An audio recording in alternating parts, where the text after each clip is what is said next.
Hi, everyone. Thanks for joining us. You are in the right place if you are here for Parenting in a Pandemic, Screen Time in Early Childhood. My name is Erin Walsh, and I am the co-founder of Spark and Stitch Institute together with my dad, who's here. Dad, you want to introduce yourself? Yes, thank you for joining us. My name is Dr. Dave Walsh, Erin's dad. And, we've been doing this work together for a long time. I got introduced to the work when my dad started work on media's impact on child health and development when I was a young person myself. And it's been a blast for both of us together to translate research on media's impact on child health and development into what we hope is more easy to understand language. Because of course, from the time that Dad, you started this work until today, as I look at the world that my young children are growing up in, it is a world apart.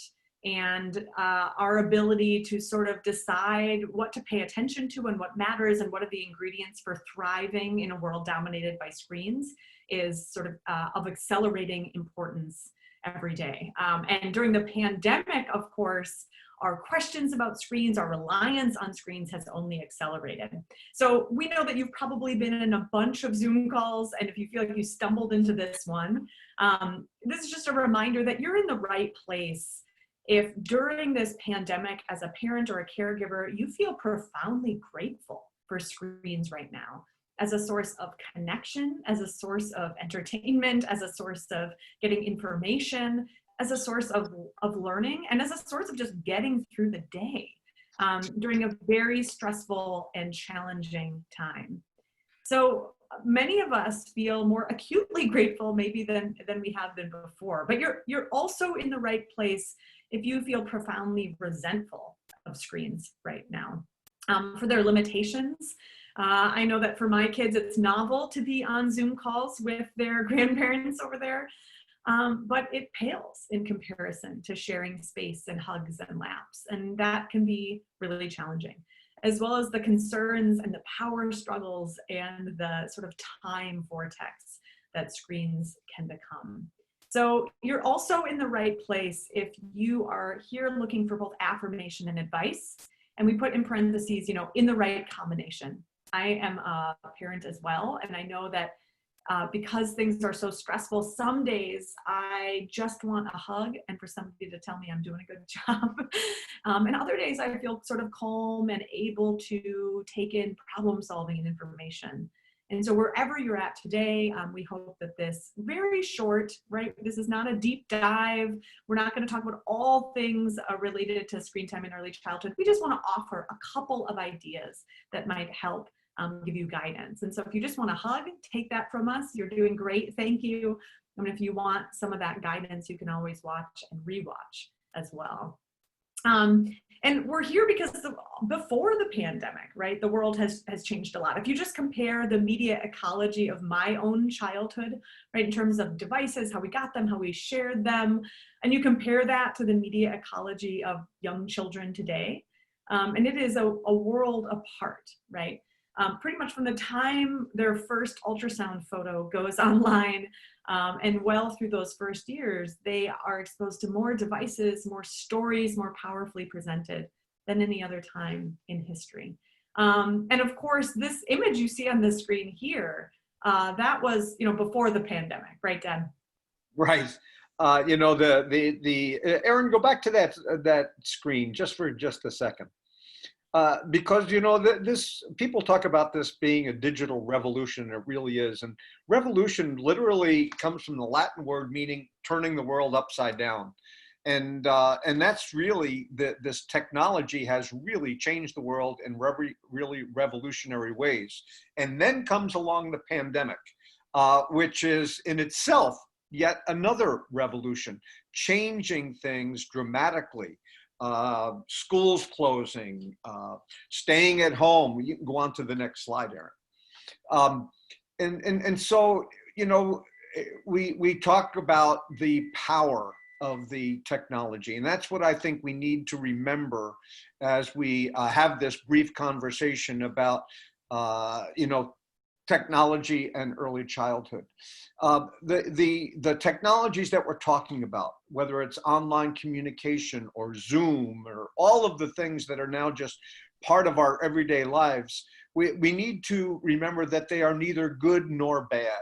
They are capable of both. What they clearly are very, very powerful. And as you know, if you've joined Erin and myself or any other webinars, or if you're familiar with our work, we like to kind of bring together two fields of study. One is technology, the other is brain development. Because when we talk about kids, we're learning a tremendous amount about their brains. And as Erin said, we're not taking a deep dive in this particular webinar.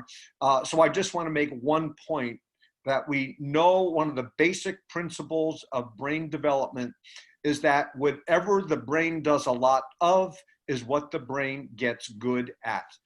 The scientists have a term for that. They call it the neurons that fire together, wire together. But when you translate that scientific language into everyday life, we need to remember that whatever the brain does a lot of is what the brain gets good at. Whether that's math facts, whether that's perseverance, the list. It's an endless list. Whatever the brain does a lot of is what the brain gets good at. And we've been saying that for years in our workshops. And of course, one of the challenges of parenting during a pandemic is that some of the experiences, whether it's childcare or preschool or even playing at local parks, have become less accessible or inaccessible during this time. And so because a lot of our daily routines have stopped or shifted or transformed during the pandemic, doesn't mean that development and child development has stopped. And so as we start to look at how do we sort of maximize the benefits of screens during this time and minimize the harm in the early years, we have to sort of pay attention to what are kids practicing. But we also want to ground this very short session in the current goal, which is to root it in the time of this pandemic.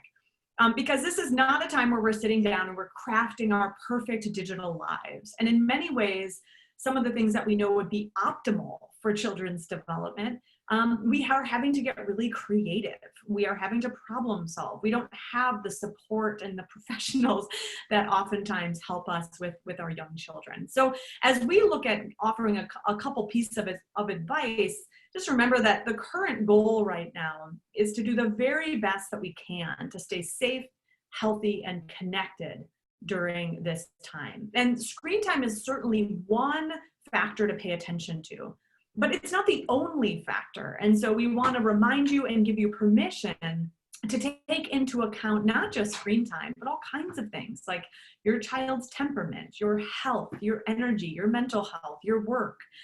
What's true for one family if a person has COVID-19 or is an essential worker on the front lines versus another family, you might be making a very different set of trade-offs.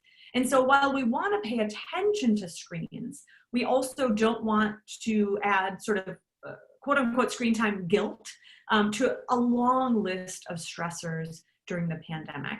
Once we start paying attention to the child as much as we do to the screen, we can start to get a sense of when is it helping and when is it getting in the way.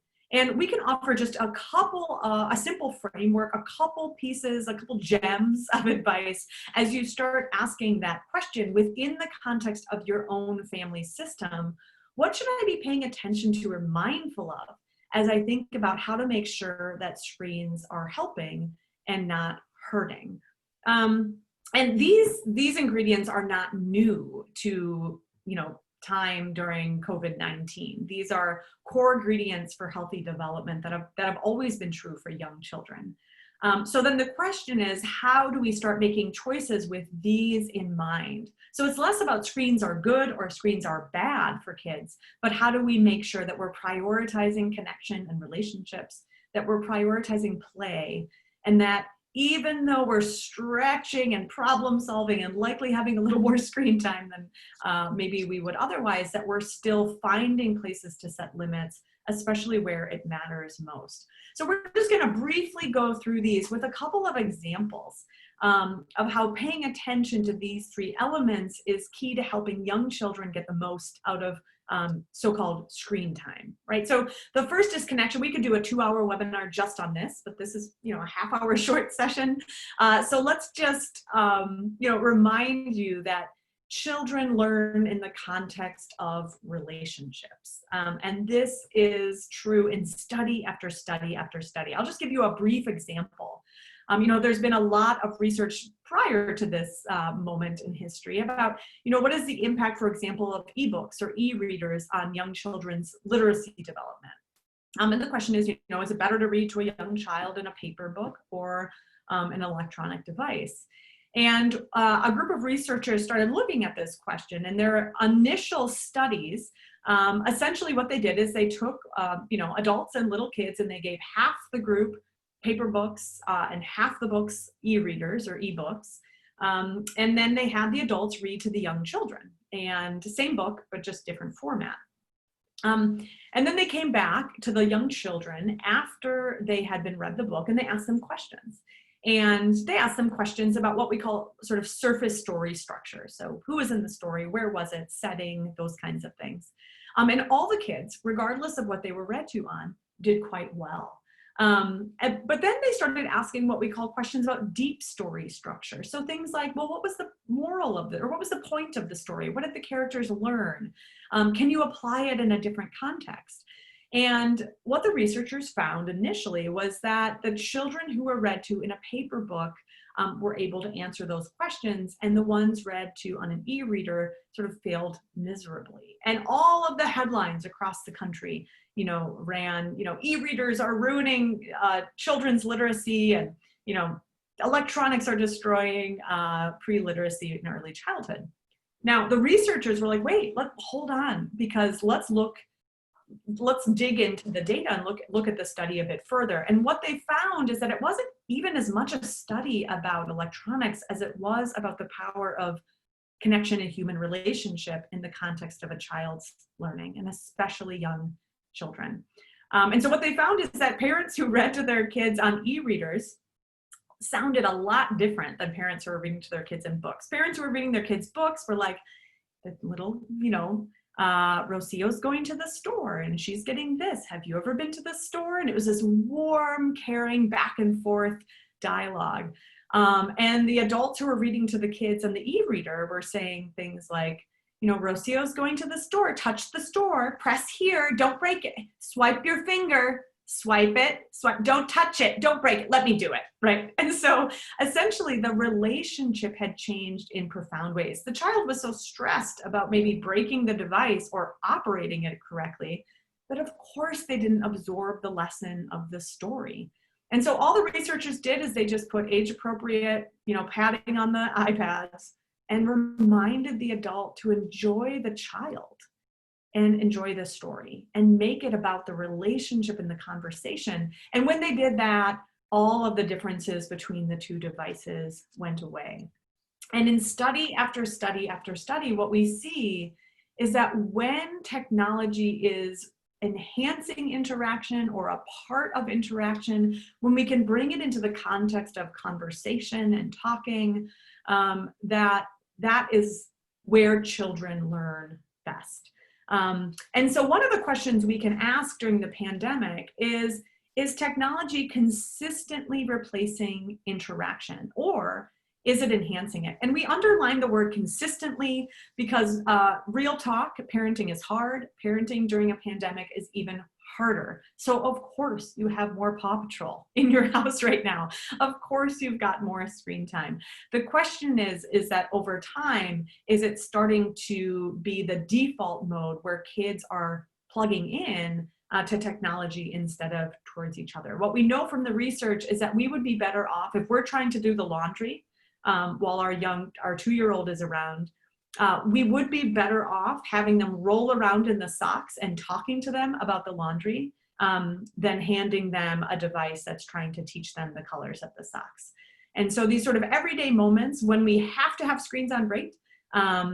Or if we can watch it with them or talk with them about it, the better. So one question you can ask yourself, right? Is technology consistently replacing interaction or enhancing it? What could we be doing instead? If the alternative is that we're not interacting, it's super stressful, and we're potentially going to be having, I'm trying to get dinner on the table, somebody else is working, then the alternative is not that much more developmentally enriching. But if the alternative is that we could be having a conversation while I'm having a chore, or I could have them being investigating something that I'm doing, or just talking with them, that's probably a better use of time than screens. So connection,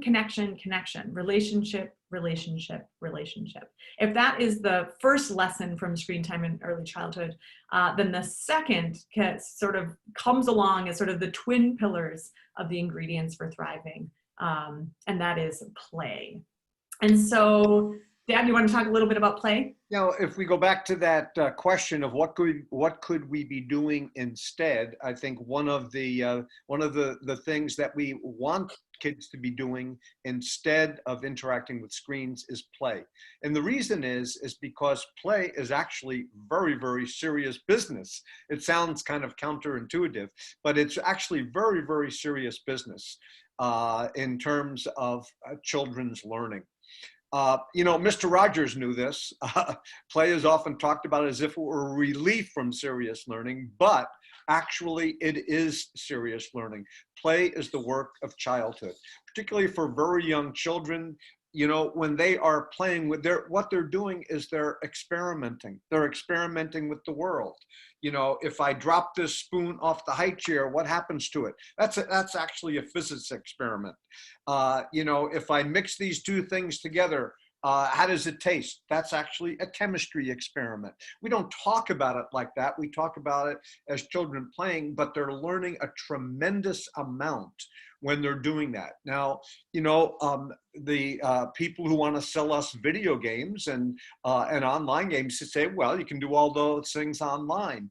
Well, it's not that you can't do some of those things online, but there is really no replacement for real world learning, where kids literally are not only learning about the world through physics and chemistry and everything else, but they're also learning how to get along, learning how to cooperate, they're learning how to resolve conflict that might come up. Think, for example, the 3 or 4-year-olds who love to do role playing. When they're doing role playing, they are actually building something that brain scientists call executive function. They're making up, they're actually using their brains to kind of take on different roles. So one of the things that we want to see if we can, during the pandemic, to the extent that we can keep it going, one of the things we want to do is to have our children have as much time as we can with real world play. Because the best learning happens when it's hands-on, when they're doing things, when it's minds on, when their brains are engaged, and when their feelings are on. They're enjoying it, they're having fun. When all of those things are together, then those children are learning a tremendous amount. And so as we think about the science of play, how important play is for learning, and also, by the way, for stress and emotional regulation, right? One of the ways that young children work through the complexities of what they're experiencing is through play. So obviously, my dad just shared, we want to make sure that that's not getting crowded out, especially during a very stressful time. But I'll also re-ground us, right, in that the current goal is that we're doing the best that we can to stay safe, healthy, and connected during this time. And so how can we bring this learning about the spirit of play into our choices around screen time as well? My dad just shared and kind of points to that third ingredient, that it's going to be certainly a time to set some boundaries and make sure that they're getting that offline real world play. But what about online? Because it's very clear in the research that from early childhood all the way through adolescence, when you look at the outcomes, a screen is not a screen is not a screen. Meaning that this idea of screen time is actually a bit misleading, because different kinds of content, different kinds of stories, right, shape children in different ways. The ways that they use the tools, sort of cause different outcomes. And so our recommendation is to actually not just bring the spirit of play to your offline choices, but into your online choices as well. And let me show you a couple of examples. So the early childhood sort of apps in the App Store are dominated by what we call sort of drill and practice worksheets, interactive worksheets, if you will. Right, so just a reminder that the education section in the App Store, there is not a group or a panel of child development professionals who approve those. So it's, in the words of the Joan Gans Cooney Foundation, it's sort of the Wild West, that it's hard to know what kind of content you're getting. But if we were to compare sort of what we call a drill and practice, so a child is just being asked to sort of drag something over and over again or answer the same kinds of questions, identifying letters over and over again, that can be soothing to us as parents. It's like, oh, look, they're learning their letters and numbers. There's nothing wrong with learning your letters and numbers, but the real work of early childhood is about developing perspective taking and imagination and turn taking and emotional regulation, right? And flexibility and all of those sort of so-called soft skills that kids learn through play. So if you were to sort of compare this sort of interactive worksheet with an app, maybe that is about exploring homes, right? And so encouraging a child, if they have a tablet or were issued one from a preschool, that, right, that they are looking at their own home, they're looking at the homes on their block, or they're looking at bird and animal dwellings in the backyard, and then maybe there's an activity where then they make a dwelling. And so you compare this, they're both using iPads, but the child is bringing a lot more to the second activity than to the first. So Lisa Guernsey says, ask not what is coming out of the iPad, but what is going into it. So as we start looking at the kinds of apps that we download, even open-ended play where, older preschoolers can even just be using their fingers to draw on the tablet, where there aren't prescribed rules. If you don't do this right, you don't get the gold star. But it allows the same sort of creativity maybe that Play-Doh does, right? So those are the kinds of things that we're looking for in apps that are developmentally appropriate. So the Joan Gans Cooney Center has shared a few just quick questions that we can use as parents as we're sort of assessing whether an app is actually developmentally appropriate. Not just makes us feel good, like they're learning things like letters and numbers, but are they doing that sort of rich infrastructure work that play and inquiry does? So questions like, does it connect different experiences? Does it help us have fun together? So are we playing games? Are we using media together? Does it bridge activities? So is it helping us understand the pandemic? Am I watching a Daniel Tiger about washing my hands, and then I'm doing a hand washing thing with my family, right? So how can it help prepare and help children understand what's going on? Does it allow your child to learn and grow, right? So this last one provides age-appropriate content rather than passive tapping. And obviously passive tapping, right? It's a pandemic. Sometimes we just got to get dinner on the table. But over time, as this drags on, and we're looking at a long time of living and learning in this way, if all your child is being asked to do is to drag or tap, there might be an opportunity lost there, and there might be better apps out there for your kid. And then finally, going back to that first tip is, does it encourage interaction? Does it provide opportunities to talk? Does it offer ways to play or create together, right? Or finally, does it, connect us to grandparents and other ways of getting creative during this time? So if you're looking for, specific apps and things, we don't have time in this specific short session to do that, but check out, PBS Parents Play and Learn for ideas of ways that kids are maybe on an app because you need to get something done because we live in the real world, but then some ideas for how you can talk to your kid about that or build on that experience. Tap, Click, and Read is another resource if you just Google that with some other curators. So how to find apps, right? So if you don't feel like the last thing you can do right now is like research developmentally appropriate apps during this time, then use some of these other curators, whether it's Common Sense Media, Tap, Click, and Read, to kind of get a sense of, is the content appropriate for the age of my child? And if it's an app, can my child bring their own creativity, bring their own ideas and their own active learning to the experience. So we want to pay attention to, are we interacting? We want to pay attention to play. And that can happen both online and offline. This is not just about screen-free time. This is about prioritizing those in both of those spaces. But the hard reality, at least for me, of parenting that's become really clear is that even the best uses of screen time, there just is a limit. And my kids can become really dysregulated if they're just constantly on screen. So there still is a really big role, especially in early childhood, for boundaries. And we're just going to talk about it briefly before we wrap up. So Dad, you want to just remind us, because I need the reminders. One of the real challenges among the challenges, I should say, is that one of the challenges that we've heard about from parents has to do with time and putting boundaries around time. Now, of course, as we've referenced many times, right now parents are under tremendous pressure because many parents are holding down 3 full-time jobs: parenting, online teacher, perhaps, making sure the schoolwork continues, and trying to also, in many cases, hold down a job, either working from home or having to go to work and then come home. And so it's understandable that for many children, they are spending more time in front of screens than they do under normal circumstances. And the convenience, of that, and the opportunity we've talked about during this webinar. But we've also heard from parents is that when it's time to stop. And I talked to a parent not too long ago who talked about a preschool child. So they weren't talking about a teenager, that when they asked them to, okay, now it's time to put away the iPad, the video is over, it was a tremendous temper tantrum.